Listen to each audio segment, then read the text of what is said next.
As the Athenian army stood poised on the cusp of destiny, Aeschylus could feel the tension in the air, like an electric charge coursing through the ranks of warriors.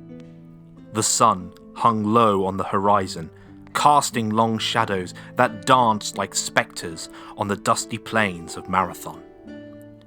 Aeschylus, the renowned playwright who had set aside his quill for the sword, stood alongside his brother, Cynaegirus, their shields locked in the formidable hoplite phalanx. In that brief moment before Miltiades, their fearless commander, ordered the charge, Aeschylus gazed upon the faces of his comrades. They were not just soldiers, but the embodiment of Athens herself, a city spirit forged in the crucible of war. The weight of history bore down on them, and the echoes of countless tales, both tragic and heroic, whispered in the wind. The playwright's heart pounded in his chest, not with fear, but with an anticipation that only a poet-soldier could comprehend. The legendary clash of the Persian tide loomed, and the destiny of Athens hung in the balance. The fields of Marathon awaited their fate, and Aeschylus knew that their actions on this day would be immortalized in words and deeds for generations to come. The Battle of Marathon. A pivotal event in ancient Greek history, finds its roots in the tumultuous political landscape of the 5th century BCE and the Persian Empire's expansionist ambitions. The first Persian invasion of Greece was in many ways a direct response to the Athenian involvement in the Ionian Revolt. In the early 5th century BCE, Athens and Eretria found themselves entangled in the Ionian Revolt. This rebellion, which aimed to overthrow the Persian rule in the Greek settlements of Ionia, modern-day Western Turkey, saw Athens and Eretria sending a military force to support the Ionian cities in their quest for liberation. The most notable incident during this campaign was the capture and burning of Sardis, a major Persian city. However, the initial success of the Athenians and the Eretrians was short-lived, as they were subsequently forced to retreat, suffering heavy losses.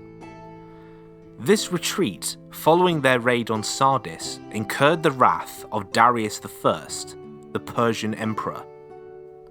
According to Herodotus, Darius was so incensed that he vowed to exact vengeance upon the Athenians and the Eretrians. In a dramatic gesture, he shot an arrow upwards towards heaven, invoking Zeus and imploring for the opportunity to punish the Athenians for their audacity. Darius even ordered one of his servants to remind him of the Athenians' transgressions 3 times a day before meals. With the Ionian Revolt finally crushed through the Persian victory at the Battle of Lade in 494 BCE, Darius set his sights on Greece. Athens and Sparta, the 2 most prominent Greek city-states at the time, faced the imminent threat of Persian invasion. In 490 BCE, Darius dispatched a naval task force commanded by Datis and Artaphernes across the Aegean. Their objectives were to subjugate the Cyclades and then launch punitive attacks on Athens and Eretria. After a successful campaign in the Aegean, the Persians laid siege to Atria and eventually captured the city. Subsequently, the Persian forces sailed to Attica, landing near the town of Marathon. The Athenians, aware of the Persian threat, acted swiftly. They were joined by a small force from Plataea and marched to Marathon. At Marathon, they effectively blocked the 2 exits from the plain, preparing for the impending clash with the Persian invaders. Recognizing the gravity of the situation, the Athenians also sent a plea for assistance to the Spartans. However, the Spartans, preoccupied with a religious festival at the time, declined to provide immediate aid. Athens would have to fight alone. The ancient historian Herodotus refrains from providing a specific figure for the size of the Athenian army during the Battle of Marathon. However, other ancient sources, such as Cornelius Nepos, Pausanias, and Plutarch, have ventured estimates. They suggest that the Athenian force consisted of approximately 9,000 Athenians and 1,000 Plataeans. An alternative account proposes that there were 10,000 Athenians and 1,000 Plataeans present. These figures align closely with the troop numbers Herodotus attributes to the Athenians and Plataeans in the later Battle of Plataea, which took place 11 years after Marathon. Modern historians generally accept these estimates as plausible, given the context of the time when Athens, including its territories in Attica, boasted a population of approximately 315,000 individuals, including slaves. Consequently, the Athenian army at both the Marathon and Plataea battles appears to have constituted roughly 3% of the total population. Regarding the Persian forces, the precise numbers remain elusive in Herodotus' account. He describes them as a large infantry that was well packed, offering no specific headcount. Ancient sources, however, present a wide range of estimates. Simonides, a poet of the era, suggests a force of 200,000, while Cornelius Nepos proposes 200,000 infantry and 10,000 cavalry. Plutarch, Pausanias, and the Suda Dictionary independently settle on a figure of 300,000. Plato and Lysias go even further, proposing 500,000, and Justinius tops the scale with 600,000. Modern historians have proposed various estimates for the Persian infantry, ranging from 20,000 to 100,000, with a consensus often hovering around 25,000. Estimates for the cavalry are far more modest, generally numbering around 1,000. The Persian fleet that accompanied Darius to Greece consisted of 600 triremes, as noted by Herodotus. Interestingly, the fleet comprised contingents from different regions of the Achaemenid Empire, particularly Ionians and Aeolians. Although these contingents are not explicitly mentioned as taking part in the land battle, they may have remained on board the ships during the conflict. In the battle itself, Herodotus records the presence of the Persians and the Sacae at the centre of the Achaemenid line. The standoff between the Persians and the Greeks at the Battle of Marathon in 490 BCE was a crucial moment in the lead-up to the battle, characterised by strategic manoeuvring and careful calculation. The Greeks had occupied a position atop a hill overlooking the plain of Marathon. This hill provided them with a significant advantage.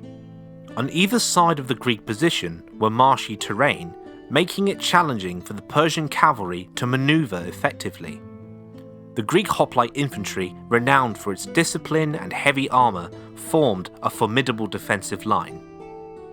The Persians, commanded by Datis and Atrophenes, found themselves in a challenging predicament.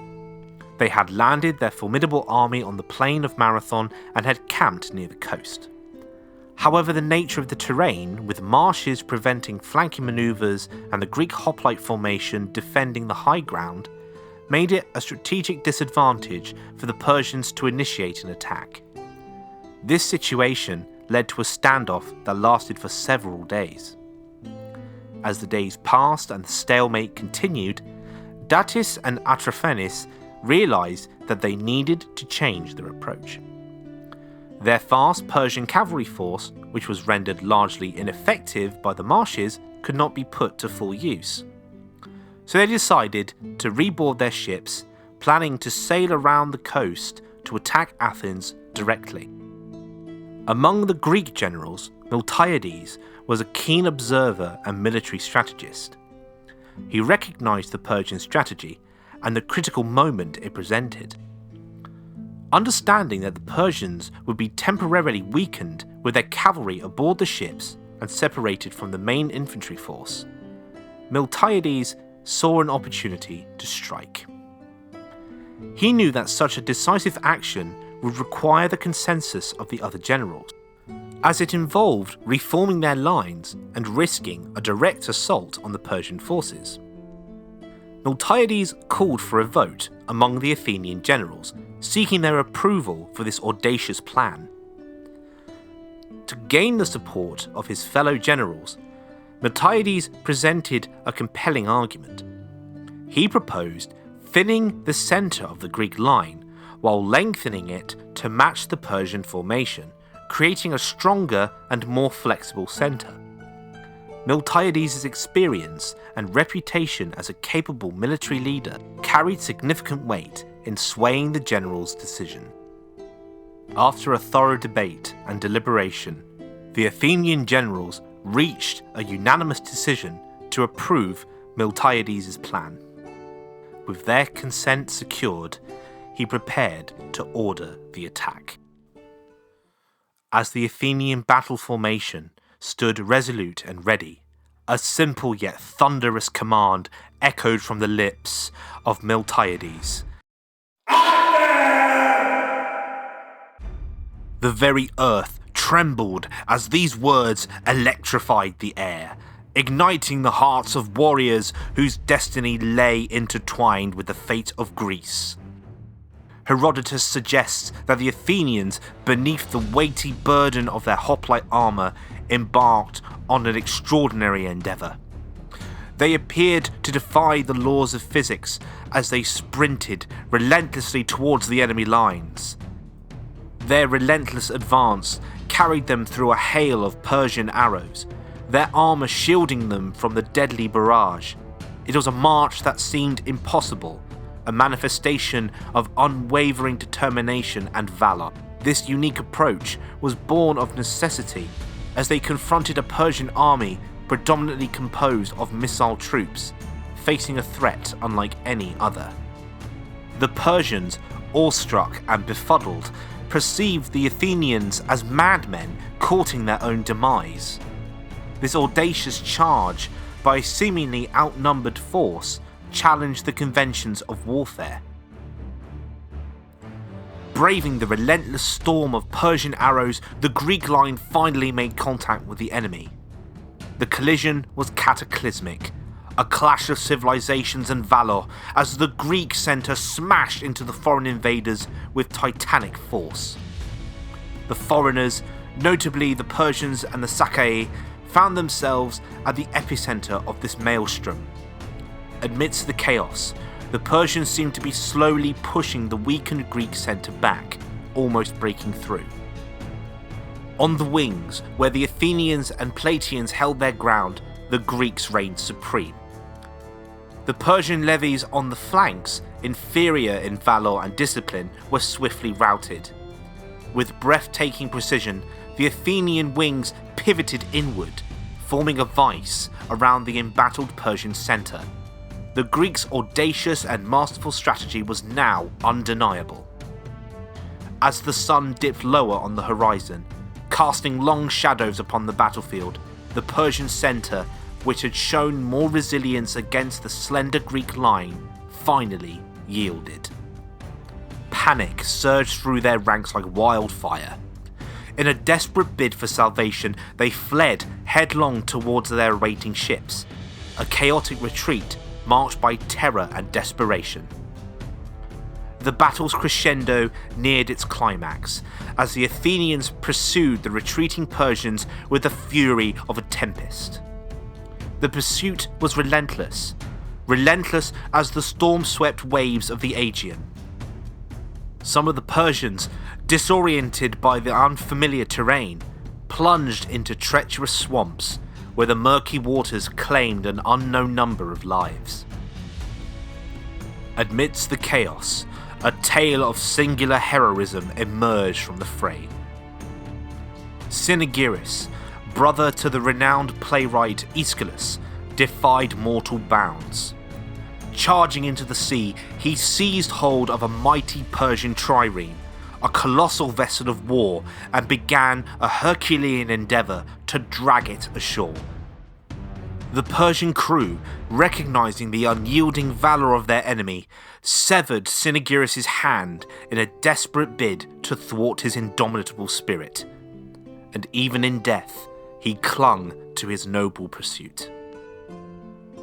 As the dust of the battle settled, and the sea breeze carried echoes of victory, Herodotus chronicled the toll of this epic clash. 6,400 Persian souls lay strewn across the battlefield, while countless others met their watery fate in the unforgiving swamps. The Athenians, valiant and unwavering, mourned the loss of 192 of their brethren, and the Plataeans, steadfast allies, mourned the fall of 11 brave souls. Among the fallen were the war archon Callimachus and the esteemed general Stellianos, their names etched into the annals of history alongside the valour of their comrades. In the immediate aftermath of the battle, Herodotus recounts that the Persian fleet set its course around the formidable Cape Suion, a dire threat bearing down upon Athens. While some modern historians debate whether this perilous manoeuvre occurred just before the battle, what remains unquestionable is the realization of the Athenians that their beloved city still hung precariously in the balance. The urgency of the situation spurred them into action, propelling them on a swift march homeward, determined to defend their sacred homeland. Amidst this tumultuous threat, two tribes, valiant and resolute, chose to remain behind, guarding the hallowed ground upon which they had triumphed. Under the unwavering leadership of Aristides, these brave souls stood sentinel over the battlefield, a testament to their enduring commitment to safeguarding the memory of their fallen brethren. The Athenians, their hearts aflame with devotion, reached the outskirts of their city in the nick of time, just as the Persians were poised to secure a treacherous beachhead. Recognizing that their window of opportunity had abruptly closed, the Persians reluctantly retraced their steps, their dreams of conquest shattered like glass against the indomitable spirit of Athens. The fallen warriors of Athens and Plataea, who had given their last breath in the crucible of Marathon, found their resting place on that hallowed ground, interred within two monumental tumuli. On the tomb of the Athenians, an epigram composed by Simonides stood as a testament to their valour. Fighting at the forefront of the Greeks, the Athenians at Marathon laid low the army of the gilded Medes. Meanwhile, in the vast tapestry of the Persian Empire, Darius began the monumental task of assembling a colossal new army, one destined to bring Greece to heel. Yet as destiny wove its intricate threads, an unforeseen challenge emerged. In 486 BC, a formidable revolt erupted among his Egyptian subjects, indefinitely postponing his ambitious Greek expedition. Tragically, Darius breathed his last breath while preparing to march upon Egypt, passing the mantle of Persian rule to his son, the resolute Xerxes I. Xerxes swiftly crushed the Egyptian rebellion and without delay rekindled the grand preparations for the impending invasion of Greece. Thus the saga continued, unfurling an epic chapter in the annals of history. The second Persian invasion of Greece, an odyssey of colossal proportions, commenced in 480 BC. It began with initial successes, witnessed at the heroic battles of Thermopylae and Artemisium. A dark shadow cast by the burning of Athens after the city's evacuation loomed large, but the fate of Greece was far from sealed. A year later, the tides of destiny would turn once more, culminating in the resounding Greek victory at the Battle of Plataea, an awe-inspiring conclusion to an epic tale of valor and resilience. Thank you for watching and listening to our videos. Be sure to like, comment and subscribe if you've enjoyed, or if you really like the channel, consider supporting us on Patreon. There, for as little as $1 a month, you'll gain access to an ever-expanding variety of exclusive Ancient History Guide content not found anywhere else online. All donations go directly back into the channel, helping us on our campaign to conquer YouTube. All sources are listed and linked in the description below. I've been the Ancient History Guy, and as always, I'll be seeing you later.